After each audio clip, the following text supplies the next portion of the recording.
کلا، بس اب نہیں، انہ کان لآیاتنا عنیدا، یقیناً وہ ہماری آیات کا مخالف اور دشمن بن گیا۔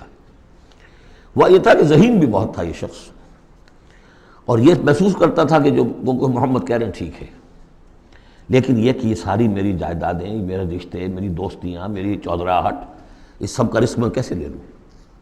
تو یہی وہ شخص ہے جو سب سے زیادہ کمپرومائز کے لیے آپ پر زور ڈالتا تھا کہ محمد اس طرح نہ کرو، کچھ نہ کچھ اپنی بات منوا لو، کچھ لوگوں کی مانو۔ یہ جو رفٹ پڑ رہی ہے، a house divided amongst itself کی ناٹ اسٹینڈ، قریش جو ہیں آپس میں تقسیم ہو جائیں گے تو پھر ہماری حیثیت کیا رہے گی؟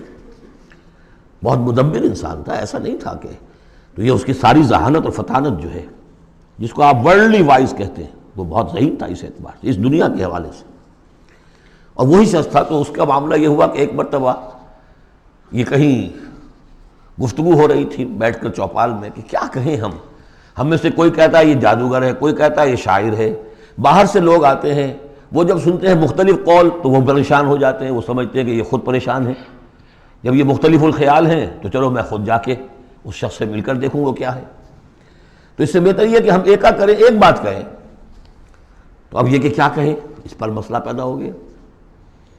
تو اب یہ کہ یہ گیا تھا حضور کے پاس بات کرنے، اور وہاں انہیں کچھ اندیشہ ہوا کہ یہ تو کچھ اثر ہو گیا، معلوم ہوتا بدل گیا۔ یہ واپس آیا ہے، پوچھا کہ کیا خیال ہے، کیا ہم اسے کہیں کہ شاعر ہے؟ کہ نہیں، میں شاعروں سے مجھ سے خوب واقف ہوں، جو محمد کلام پیش کر رہے ہیں وہ شعر نہیں، شاعر نہیں، کچھ اور چیز۔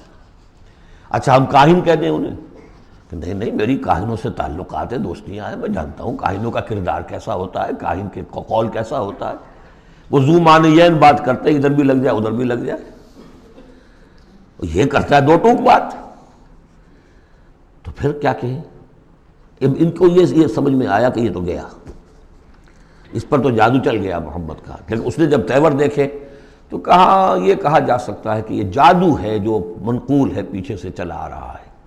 اب یہ جو اس کی گفتگو میں جو اس کی رد و قدا ہوئی ہوگی، ضمیر نے ملامت کی، کچھ نے ضمیر کو دبایا، کچھ اپنی مصلحتوں کو سامنے رکھ کر جو بات، اس کا ایک نقشہ کھینچا گیا ہے یہاں۔ فصاحت و بلاغت کی انتہا ہے۔